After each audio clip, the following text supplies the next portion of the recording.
লোহা টুকরা মাপে বা পরিমাপে কম মনে হলো আমার কাছে। আমি জানি না এগুলো ইঞ্জিনিয়ার, পর্যবেক্ষক বা যারা দায়িত্বশীল ব্যক্তি যে সব কিছু ঠিকঠাক মতো রয়েছে, মাপে কোনো নেই ঘাটতি, তারা বলতে পারবে।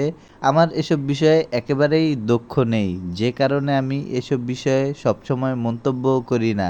ভিডিও চালাই একটা, ভিডিওতে মন্তব্য করি আরেকটা। এই ভাঙা রাস্তাগুলো দিয়ে গাড়ি চলাচল করতে কষ্ট হয়।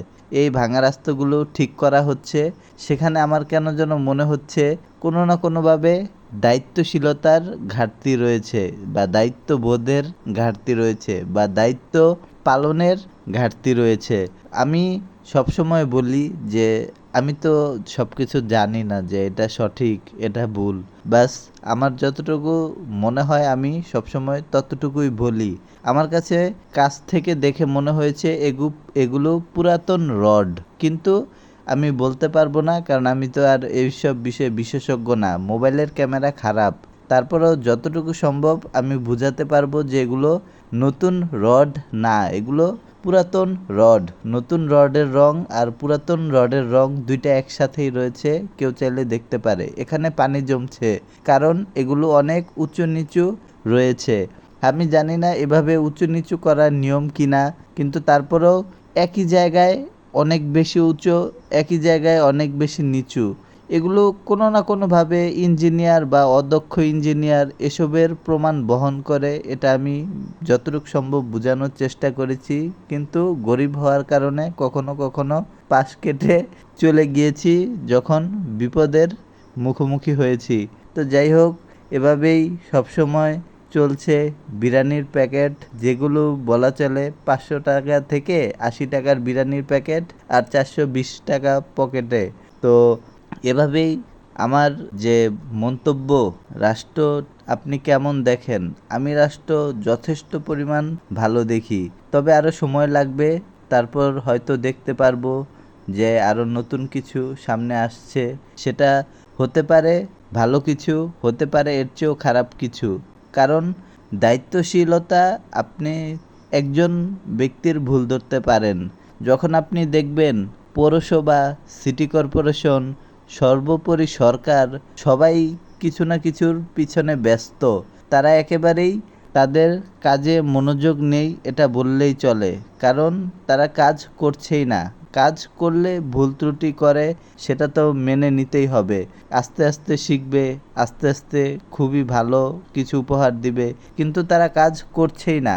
একেবারে বছরের আগের সমস্যা আর বছরের পরের সমস্যা একই সমস্যা, নতুন পুরান পরিবর্তন কিছুই হচ্ছে না। রাস্তার মাঝখানে একটা ড্রেন, রাস্তার পাশে আরেকটা ড্রেন, আর ময়লা পানিগুলো কোথায় রয়েছে? দুই ড্রেনের মাঝখানে।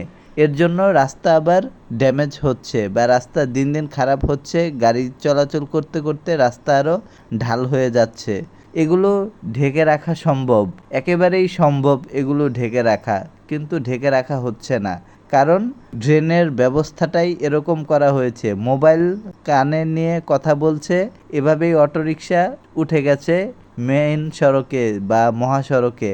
এগুলো আবার ফুটপাত দখল করা দোকানপাট, যেগুলো সড়কে চলে আসে যখন কাস্টমার বৃদ্ধি পায়। এখন আমি দুপুরবেলা এই ভিডিওগুলো করছি, এজন্য আমি কম পরিমাণে দেখাতে পারছি, কিন্তু যখন ব্যস্ত হয়ে পড়ে এই বাজারঘাট, তখন দেখাতে পারবো যে এখানে গাড়ি কী পরিমাণে পার্কিং করে, রাস্তা বন্ধ করে রেখে মানুষ হেঁটেও চলাচল করতে পারবে না, এরকম একটা পরিবেশ তৈরি করে ফেলে।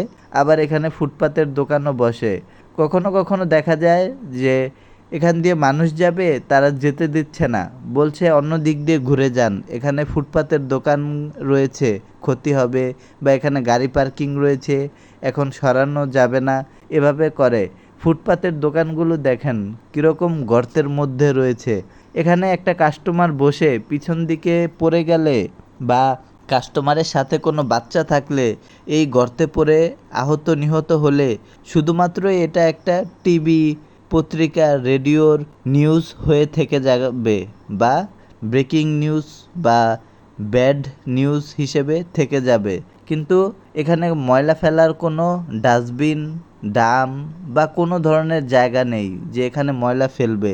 ময়লা পরিষ্কার করছে না প্রায় কয়েক মাস ধরে। এটা ময়লা জমার ধরন দেখলেই বোঝা যায়।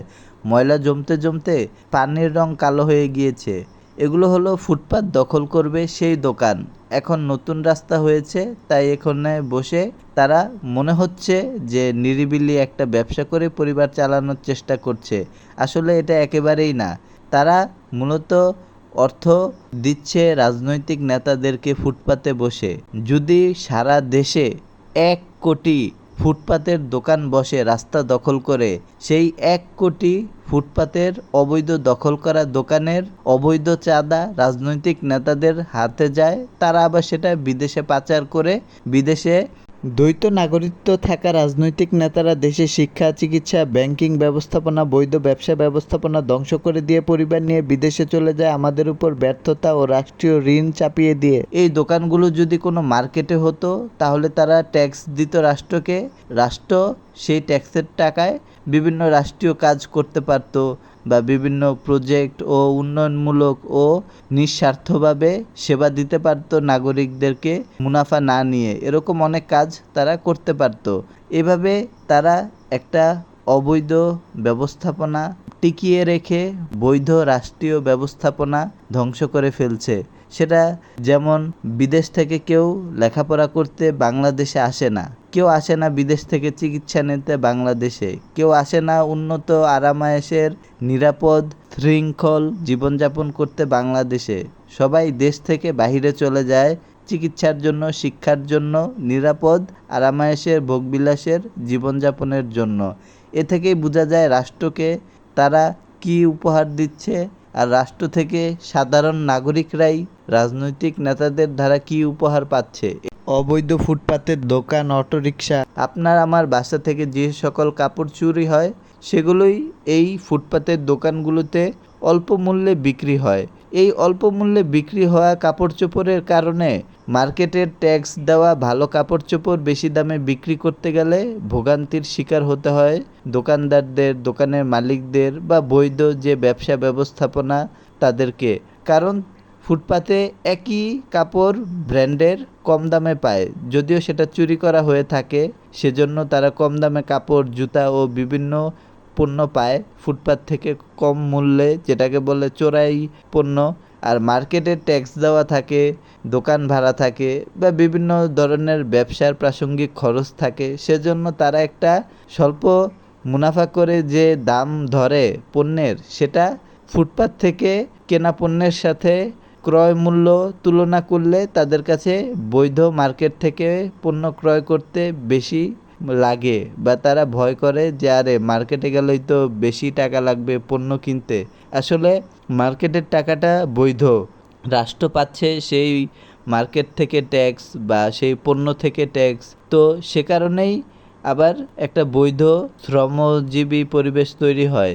কিন্তু এই ফুটপাতের দোকানগুলো চাঁদা রাজনৈতিক নেতারা নিয়ে বড়লোক হলেও ফুটপাতের দোকানদাররা খুব বেশি একটা স্বাবলম্বী হতে পারে না। তাদের এজন্য ফুটপাতে পণ্য বিক্রি, চোরাই পণ্য বিক্রি করার সাথে সাথে মাদক বিক্রি করতে হয় ও রাতে দোকান বন্ধ করে ছিনতাই, চুরি, ডাকাতি করতে হয়। তারাই পণ্য চুরি করে রাতের বেলা, তারাই পণ্য বিক্রি করে দিনের বেলা। এই যে এই ব্যক্তিটা এখানে ঘুমাচ্ছে, রাষ্ট্র চাইলে তার অভিভাবক হতে পারত, তাকে একটা শিক্ষার ব্যবস্থা করতে পারত, তাকে একটা আবাসন স্থানের ব্যবস্থা করতে পারত, তাকে একটা বৈধ আয়ের উৎস হিসেবে কোনো ব্যবসায় বসিয়ে দিতে পারত। কিন্তু না, রাষ্ট্র হবে বড়লোকদের বা ক্ষমতাধর ব্যক্তিদের অভিভাবক। তাদেরকে ব্যাংক থেকে ঋণ নিয়ে দেওয়া বা ঋণ যেন নিতে পারে সেরকম সুযোগ রাখা, তাদেরকে বিদেশে অর্থ পাচার করতে যেন আইনের তদন্তের মুখে না পড়ে বা নির্বাচনে দাঁড়াতে সমস্যা না হয়, সেজন্য তাদের প্রতি যেন রাষ্ট্রীয় আইন বা রাষ্ট্রীয় ব্যবস্থাপনা নমনীয় থাকে, সে ব্যাপারে রাষ্ট্র অভিভাবক হয়ে যায়। বিভিন্ন রাজনৈতিক দল ক্ষমতায় আসে কিন্তু কেউ ফুটপাত মুক্ত করে না এই দখল থেকে বা অবৈধ ফুটপাতের দোকানগুলো থেকে। অথচ বৈধ ব্যবসা ব্যবস্থাপনা যদি তারা ব্যবস্থা করে দেয়, অবৈধ ব্যবসা ব্যবস্থাপনা যদি তারা উচ্ছেদ করে দেয়, তাহলে বৈধ ব্যবসা ব্যবস্থাপনা থেকে ট্যাক্স যেটা রাষ্ট্র পাবে সেটা দিয়ে সড়ক নির্মাণ করতে পারবে ও শিক্ষা, চিকিৎসা উন্নত করতে পারবে। কিন্তু না, তারা সেখান থেকে ট্যাক্স না নিয়ে মূলত তারা কোনো না কোনো জায়গা থেকে ঋণ নিবে। ঋণ নিলেও আবার ঋণের টাকা পার্সেন্টেজ হিসেবে রাজনৈতিক নেতারাই পায়। কোনো না কোনোভাবে সমঝোতা থাকে, সমঝোতার ভিত্তিতে চাঁদা তুলে তারা খায়। যেমন ঋণ যে যত নিয়ে দিবে তাকে আবার সেরকম উপহার দেওয়া হবে। উপহার তো যে কোনো কিছুই হতে পারে, নগদ অর্থ ছাড়া গাড়ি, বাড়ি, অফিস, ব্যবসা, কোনো চাকরির ব্যবস্থা করা, এগুলো রাজনৈতিক নেতাদের করে দেয়। তারা তাদের মতো করে আত্মীয় স্বজনদেরকে বা পরিচিত ব্যক্তিদেরকে সেরকম সুযোগ সুবিধা নিয়ে তারপর তারা এভাবেই নিজেরা নিজেদের উন্নতি সাধন করে নেয়। মহাসড়কে এরকম গর্ত, যে কেউ এখানে দুর্ঘটনায় পড়বে। যারা নিয়মিত যাতায়াত করে না, রাতের বেলা আসলেই তারা দুর্ঘটনার শিকার হবে, বিশেষ করে মোটরসাইকেলগুলো। রাস্তা করতে গেলে তখন মাটি খনন করে পানির লাইন, গ্যাসের লাইন, বিদ্যুতের লাইন, ইন্টারনেটের লাইন ও বিভিন্ন কাজের জন্য রাস্তা খনন করে থাকে। বা ড্রেন করতে গেলেও অনেক মাটি খনন করে। এছাড়াও বিভিন্ন পাইপ বসায় ময়লা পানি এপার থেকে সেপার বা ড্রেনে নামার জন্য। তো ওই মাটিগুলো এলাকার যে ইউনিট, ওয়ার্ড, ইউনিয়ন নেতা থাকে, তারা সেই নেতারা এই মাটিগুলো বিক্রি করে ফেলে। একেবারে তারা এই কাজটা আইনের লোক, পৌরসভা, সিটি কর্পোরেশনের লোক উপস্থিত থাকা অবস্থায় করে থাকে। এগুলো করে তারা বিদেশে অর্থ পাচার করে। এগুলো করতে যেয়ে তারা নিজেদের মধ্যে কোন্দল সৃষ্টি করে, একজন আরেকজনকে আহত নিহত করে এলাকায় অশান্তি আতঙ্ক সৃষ্টি করে। তারপর রাস্তা ভেঙে গেলে সেখানে অল্প কিছু রাবিশ ফেলে আবার সেই রাবিশের জন্য টাকা তুলে সেখানেও আবার দুর্নীতি করে। ফটো সেশন করে নিজেকে দেশপ্রেমিক প্রচার করে। সেটা তারাই জানে তারা কোথায় খরচ করে ফেলে। রাস্তা কেন পুরোপুরি ঠিক থাকে না, 1 বছরও ঠিক থাকে না। রাস্তা একটায় কাজ চললে ওই রাস্তার ময়লা 10টা রাস্তায় ফেলে রাখবে। 10টা রাস্তা দিয়ে গাড়ি চলাচল করতে পারবে না, কারণ একটা রাস্তায় তারা কাজ করবে। একেবারে পঙ্গু করে ফেলবে পুরো রাষ্ট্রকে। তারা দেখাবে যে দেখো রাষ্ট্রের উন্নতি করছি, কিন্তু আসলে রাষ্ট্র পঙ্গু করছে। একটা সড়কও 1 বছর ভালোভাবে টিকে না। এক সড়ক 5 মাসে 5 বার ঠিক করতে হয়। সড়কের এক মাথা দিয়ে কাজ শুরু হয়, সড়কের মাঝ বরাবর কাজ চলে, তখনই আবার সেই রাস্তাকে সংস্কার করতে হয় সড়ক পুরোপুরি ঠিক হওয়ার আগেই। অথচ এইগুলো অবৈধ অটোরিকশাগুলো বিদ্যুতের উপর যেন চাপ না বাড়ায় সেজন্য সৌরবিদ্যুৎ লাগাতে বলা হয়ে থাকে। সৌরবিদ্যুৎ এরকম অটোরিকশা তো লাগাই না, বরঞ্চ আরও গন্ডগোল লাগিয়ে রাখে। এক অটোরিকশা অন্য অটোরিকশাকে গালি দিলে ঝগড়া লেগে যায়, আর সেজন্য পিছনে হাজার হাজার গাড়ি থামিয়ে তারা রাজ করে। রাস্তার মাঝখানে তারা এরকম ঝগড়া করে, মীমাংসা করে, সমাধান করে। একেবারেই বলার সুযোগ নেই যে আপনারা রাস্তার মধ্যে এগুলো করবেন না, তাহলে আবার তারা যাত্রীর সাথে বা যারা রাস্তায় চলাচল করে তাদের সাথে 5 জন 10 জন মিলে ঝগড়া করা শুরু করে।